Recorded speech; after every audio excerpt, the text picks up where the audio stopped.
Hi, as a Style Korean ambassador, I do have an affiliated link for the Medicube mini booster device. If you click the link and make a purchase from there, I will make a small commission out of it. All the products that I have introduced in this video are my honest review. I did not get sponsored for any of the makeup companies for the makeup products in this video. They are all purchased from me.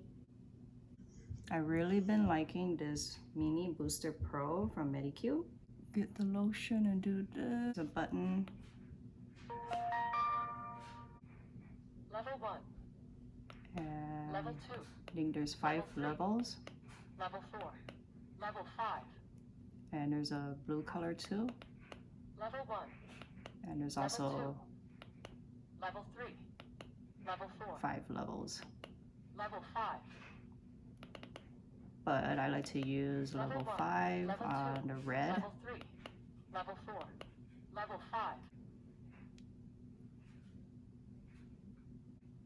It feels more prickly when you press it down harder. Makes the lotion absorb very well on my face before makeup. You can also use it with skincare.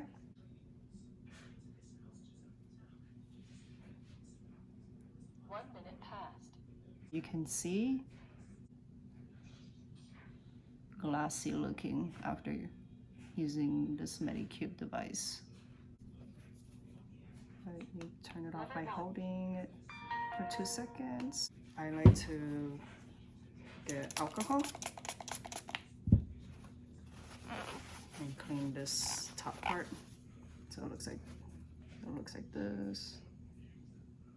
Yeah, you want to make sure you clean it up after each use so that it doesn't build up dead skin cells and product. Yeah, look at how glowy that looks.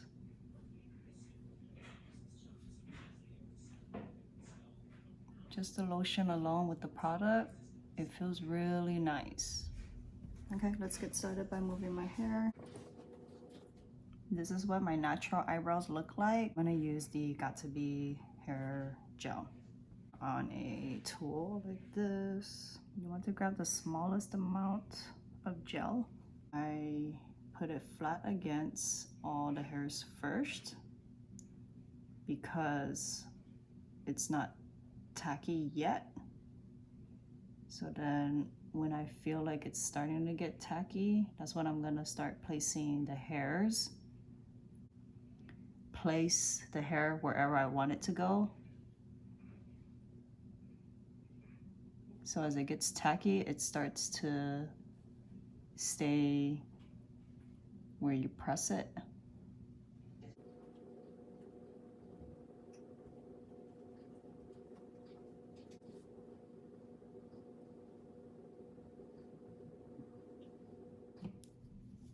Always clean and sanitize with alcohol. I'm on this lazy girl trend, and I'm gonna do my eyebrows with a business card.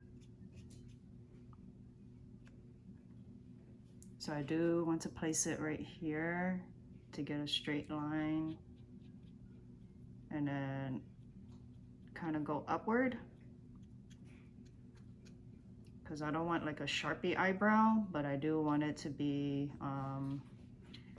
like sharp on the bottom outline and then fluffy on the top.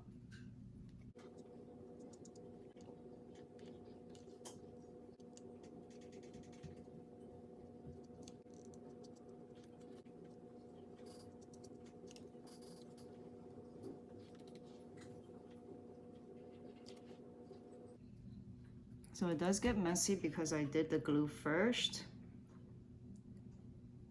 but I know how to work with it. You do it yourself, you're gonna have to practice a lot before you try these steps. As even as possible. On the outer ends, and then whatever is remaining,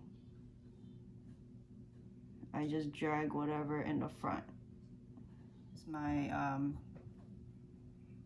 MAC 217S brush. I'm gonna go in with MAC's Saddle Eyeshadow. Okay, I kind of have a very creasy eyelid, so I want to make sure I get in the crevices so that my eyeshadow doesn't look like it has like a skipping pattern, because the elasticity in on my eye is, it creases a lot if I don't get into the spaces, you know what I mean? Like it looks like a skipping pattern if I don't get into the grooves. So I want to make sure I blend it in, swivel, swirl, whatever I gotta do. So you want to make sure that the eyeshadow hits the shape that you want it to be. And sometimes you have to go a little bit higher on this area, because when I open my eyes, this space right here, I feel like that's where the eyeshadow is seen the most. So whatever's left over, I make sure I go higher, because you don't want it to be too dark, but you do still want it to show. So when I look at the eye straight forward, you see how there's this fold right here. I want the eyeshadow to appear more on this part of the fold right here. So when you open, you see how the eyeshadow looks less. It looks even less after you put eyelashes on. Another tip, if you know that you put the eyeshadow high enough, is when you open and look like this, you want to make sure that you see the eyeshadow on this fold right here. You see how the moment I start looking up like this, you don't really see the eyeshadow as much. When I have my eyes closed, it looks like it's a lot, but in reality, it's really not. This one doesn't have a shimmer, it's a matte. All right, if you watched my previous videos, you know the drill, lazy girl makeup. So I'm gonna press on the outer eye. You see how your eyeball is right here. You want to start it kind of like right here and as close to the lash line as possible.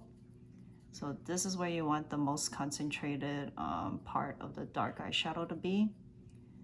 And then once you feel like you pressed most of the eyeshadow that you picked up on your brush, you want to just softly go upward and a little bit more here to blend it out. And you're gonna keep, you know, going back and forth checking it. So I think I still need to go more. So go back again.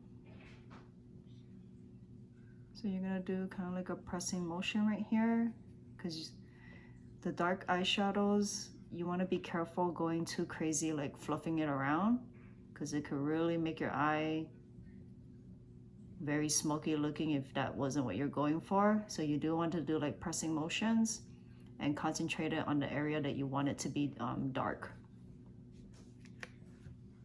And remember, you check your eyes by looking like that to see what it looks like right here. So you see me do this before, but you look straight and place where you want the shimmer point to go.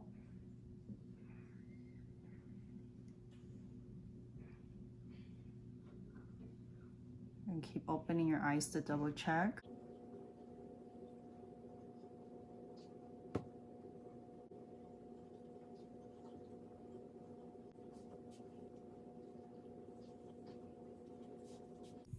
Asian eyes are a little tricky, so even though I have my eyes open, I also have an extra fold on this side of my eye.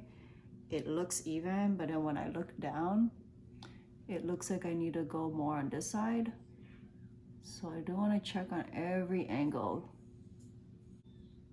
I'm gonna go over with my MAC loose powder in the color tan.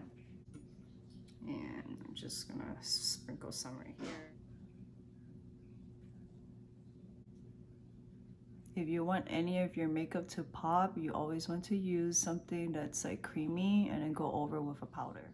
With an angled brush, I'm gonna go back with saddle and go all the way across. The same brush on the outer third, I'm gonna go over with handwritten with a very soft fluffy brush. It looks like this. Up some of the saddle and then go back and blend with the other eyeshadow near my brow bone. when I didn't add this, it's too much white space right here, in my opinion. So even though this is a kind of like a brown smoky eye, I still want to put black eyeshadow on the outer corner to make it pop more. See the difference between this side and this side. Oh. With my angled brush, I'm gonna do the concentration of the black eyeshadow right here. So remember what I said, dark eyeshadows, you wanna make sure you place it and pat it down. You don't want to do this because that's how you end up with a really black smoky eye that's very hard to clean. So for my eyes, I want to make sure that I drag it a little bit higher. So when I open, you could see it in the camera. So when you look up close, it looks like it's a lot, but it's actually not. Slowly get in there as close as I can possibly get in. You want to make sure you hold the inner corner for a good like 10 seconds to make sure it doesn't pop up on you later on.